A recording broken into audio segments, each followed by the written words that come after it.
Hi hello నమస్తే welcome to D9 TV news. మొత్తానికి ప్రస్తుతం బీఆర్ఎస్ పార్టీ పరిస్థితి చూస్తూ ఉంటే ఎమ్మెల్సీ ఎన్నికలంటే భయపడే పరిస్థితి ఏర్పడింది బీఆర్ఎస్ పార్టీ. ఒకసారి మనం డీటెయిల్స్ చూసుకుందాం. బీఆర్ఎస్కు ఎలక్షన్ ఫియర్ అంటే భయం. ఎమ్మెల్సీ ఎన్నికల్లో పోటీకి వెనకడుగు.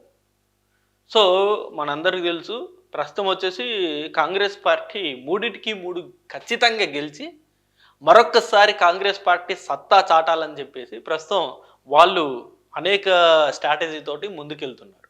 ఈ మూడిట్లో ఒకటన్నా మేము గెలిచి తీరాలని చెప్పేసి బీజేపీ వాళ్ళు ప్రయత్నాలు మొదలెట్టారు. ఇక బీఆర్ఎస్ పార్టీ వాళ్ళకు మాత్రం ఈ ఎలక్షన్ ఫియర్ అనేది తారాస్థాయిలో ఉంది. దాని బెస్ట్ ఎగ్జాంపుల్ వచ్చేసి నల్గొండ గ్రాడ్యుయేట్ ఎన్నికల్లోనూ ఓటమి. గతంలో మనం చూసాం బీఆర్ఎస్ పార్టీ నల్గొండ గ్రాడ్యుయేట్ ఎన్నికల్లో ఘోరంగా ఓడిపోయింది. సో ఇదే ఇప్పుడు అంశాన్ని వాళ్ళు బీఆర్ఎస్ పార్టీ నాయకులు దీని గురించి ఎక్కువగా డిస్కస్ చేస్తున్నారు. ఒకవేళ మనం మళ్ళీ పోటీ చేసామనుకోండి, 2 టీచర్లు, ఈ 3 ఎమ్మెల్సీలో 2 టీచర్లు, 1 గ్రాడ్యుయేట్ ఉంది. సో మరొక్కసారి మనం గ్రాడ్యుయేట్ ఎన్నికల్లో పోటీ చేస్తే ఒకవేళ ఓడిపోతే బీఆర్ఎస్ పార్టీ గ్రాఫ్ మరింత పడిపోతుంది. సో దీనికంటే కంప్లీట్గా మనం ఈ ఎలక్షన్కి దూరంగా ఉంటే బీఆర్ఎస్ పార్టీకి ఎలాంటి డ్యామేజ్ అనేది జరగదు అని ఈ పార్టీ నాయకులంతా డిసైడ్ అయిపోయి ఈ కంప్లీట్ ఎమ్మెల్సీ ఎలక్షన్స్కి దూరంగా ఉంటున్నారు. సో దీన్ని కొందరు స్ట్రాటజీ అంటున్నారు, కొందరు భయం అంటున్నారు. ఇప్పుడు దీనిలో స్ట్రాటజీ ఏముంటుందంటే, ఇప్పుడు ఫర్ ఎగ్జాంపుల్ బీఆర్ఎస్ పార్టీ ఇప్పుడు పోటీ చేసింది అనుకోండి, పోటీ చేసి ఓడిపోయింది అనుకోండి, బీఆర్ఎస్ పార్టీ ఆల్రెడీ డౌన్ఫాల్లో ఉంది, ఇంకా గ్రాఫ్ పడిపోయినట్టే కదా. సో ఒకవేళ ఈ మూడింట్లో ఒకటి గెలిచినా సరే బీఆర్ఎస్ పార్టీకి చాలా అడ్వాంటేజ్ ఉంటుంది.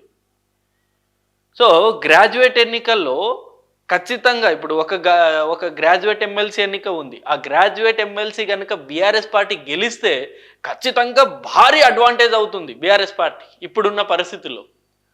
కాకపోతే ఈ ఎమ్మెల్సీ ఎన్నికల సినారియో మొత్తం కూడా అధికార పార్టీకి అనుకూలంగా ఉంటుంది. సో ఇదే ఇప్పుడు బీఆర్ఎస్ పార్టీ వాళ్ళు ఆలోచిస్తుంది. ఆల్రెడీ మనం నల్గొండలో చూసాం, నల్గొండలో భారీగా దెబ్బతిన్నాం. మరొక్కసారి మనం పోటీ చేసి ఓడిపోయామనుకో, మరొక్కసారి దెబ్బతిన్నట్టే కదా. ఆ పార్టీ క్యాడర్లో మొత్తం డిస్టర్బెన్స్ అనేది వచ్చేస్తుంది కదా. ఇక బీఆర్ఎస్ పార్టీ భవిష్యత్తులో ఎప్పుడు గెలవదేమో అనే ఒక అభిప్రాయం ఏర్పడుతుంది కదా అని చెప్పేసి బీఆర్ఎస్ నాయకులు ఆలోచించే ఎమ్మెల్సీ ఎన్నికలకు కంప్లీట్గా దూరం ఉంటున్నారు. మరి దూరం ఉంటున్నారు సరే, మరి ఏం చేస్తారు అని ఒకసారి క్వశ్చన్ అనేది కూడా రావచ్చు. దానికి కూడా స్వతంత్ర అభ్యర్థులకు మద్దతు ఇచ్చే ఛాన్స్. ఇండిపెండెంట్గా చాలామంది పోటీ చేస్తారు కదా, వాళ్ళలో ద బెస్ట్ పర్సన్ని చూస్ చేసుకొని, గెలుపు గుర్రాన్ని చూస్ చేసుకొని వాళ్ళకు మద్దతు అనేది ఇస్తారు. దీనివల్ల కూడా బీఆర్ఎస్ పార్టీకి కొంత అడ్వాంటేజ్ అనేది ఉంటుంది. ఒకవేళ ఎవరైతే ఈ ఇండిపెండెంట్ బీఆర్ఎస్ పార్టీ మద్దతు ఇచ్చిన అభ్యర్థి గెలిచారనుకోండి, బీఆర్ఎస్ పార్టీ మద్దతు ఇవ్వడం వల్లే అభ్యర్థి గెలిచాడని చెప్పేసి వీళ్ళు చెప్పుకోవచ్చు, ఆ ప్రచారం అనేది చేసుకోవచ్చు.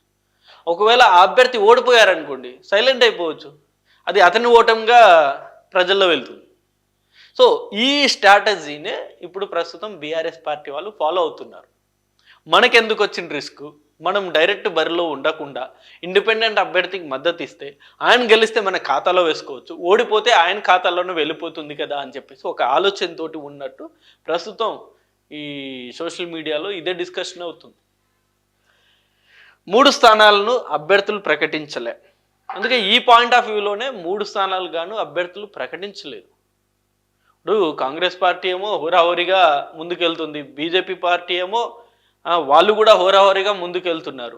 ఈ 2 పార్టీలు ఇప్పుడు పోటాపోటీగా ఉన్నాయి తప్ప బీఆర్ఎస్ పార్టీ కంప్లీట్గా సైలెంట్ ఉంది. పరేషాన్లో 10 ఏళ్ళు పాలించిన పార్టీ, ఇప్పుడు 10 సంవత్సరాలుగా తెలంగాణ రాష్ట్రాన్ని పాలించిన పార్టీకి, బీఆర్ఎస్ పార్టీకి ఇలాంటి పరిస్థితి రావడం ఏంటన్నది కూడా చాలామంది ఇదే డిస్కస్ చేస్తూ ఉన్నారు. అరే కేసీఆర్ గారు 10 ఏళ్ళు పరిపాలించారు, అసలు దేశ్కి నేత అని చెప్పేసి చాలామంది ఆయన పొగిడారు కదా. అలాంటి వ్యక్తి ఇప్పుడు కీలకమైన ఎన్నికల్లో దూరం అవడం ఏంటి అని చెప్పేసి కూడా చాలామంది ఇదే డిస్కషన్. బట్ ఇక్కడ బీఆర్ఎస్ ఫోకస్ చేస్తుంది కూడా కంప్లీట్గా ఎమ్మెల్సీ ఎన్నికలు పక్కన పెడితే రాబోయే పంచాయతీ ఎన్నికలు ఉన్నాయి, ఎంపీటీసీ జెడ్పీటీసీ ఎన్నికలు ఉన్నాయి, అలాగే జిహెచ్ఎంసీ ఎన్నికలు ఉన్నాయి. సో ఈ ఎన్నికల మీద కంప్లీట్గా బీఆర్ఎస్ పార్టీ ఫోకస్ పెట్టి వాటిలో కనుక బీఆర్ఎస్ పార్టీ సక్సెస్ అయితే పార్టీ గ్రాఫ్ మరింత పెరుగుతుంది. ఎందుకంటే పంచాయతీ ఎన్నికలనే ప్రతి గ్రామాల్లో జరిగే ఎన్నికలవి. సో ఈ గ్రామాల్లో జరిగే ఎన్నికల్లో బీఆర్ఎస్ పార్టీ మద్దతు ఇచ్చే అభ్యర్థి కనుక సత్తా చాటితే గ్రామాల్లో మరొక్కసారి బీఆర్ఎస్ పార్టీ పుంజుకున్నట్టే. అలాగే జిహెచ్ఎంసీ ఎన్నికల్లో మనం ఒకసారి చూసుకున్నట్టే జిహెచ్ఎంసీ ఎన్నికల్లో కూడా బీఆర్ఎస్ పార్టీ కనుక భారీగా కార్పొరేట్లను గెలిచగలిగితే బీఆర్ఎస్ పార్టీ కూడా మళ్ళీ ఫామ్లోకి వచ్చినట్టే. మనం చూసాం last time Congress party wave ఉన్న తరుణంలో కూడా ఇక్కడ హైదరాబాద్ రీజియన్ మొత్తం, ఈ చుట్టుపక్కల ఉన్న హైదరాబాద్ రీజియన్ మొత్తం బీఆర్ఎస్ పార్టీనే గెలిచింది. సో ఇక్కడ హైదరాబాద్లో బీఆర్ఎస్ పార్టీ బలంగానే ఉంది అని చెప్పేసి లాస్ట్ ఎన్నికల్లోనే నిరూపితమైంది. అదే కంటిన్యూ చేస్తూ ప్రస్తుతం జిహెచ్ఎంసీ ఎన్నికల్లో కూడా బీఆర్ఎస్ పార్టీ తన సత్తా చాటితే ఖచ్చితంగా మైలేజ్ వచ్చినట్టే. సో ఈ స్ట్రాటజీ తోటి, ఈ ఆలోచనతోటి ప్రస్తుతం ఉన్న ఎమ్మెల్సీ ఎన్నికలకు కంప్లీట్గా దూరం ఉంటున్నారు బీఆర్ఎస్ నాయకులు. ఎందుకు వచ్చిన రిస్క్ అని చెప్పేసి ఒకే ఒక్క పాయింట్ తోటి. సో ఎంపీ ఎన్నికల్లో రిజల్ట్ను గుర్తు చేస్తున్న లీడర్లు. సో మనందరికీ తెలిసిందే ఎంపీ ఎన్నికల్లో ఘోరంగా ఓడిపోయారు బీఆర్ఎస్ నాయకులు. ఒక్క ఎంపీ స్థానం కూడా గెలవలేకపోయింది బీఆర్ఎస్ పార్టీ. ఇది కేసీఆర్ గారికి జరిగిన అత్యంత ఘోరమైన అవమానంలానే చాలామంది భావిస్తారు. ఎందుకంటే మెదక్ లాంటి వీళ్ళ నియోజకవర్గాలే ఉంటాయి మెదక్ పార్లమెంటరీ సెగ్మెంట్లో. సో అలాంటి కీలకమైన స్థానం కూడా బీఆర్ఎస్ పార్టీ గెలవలేకపోయింది ఎంపీ ఎన్నికల్లో.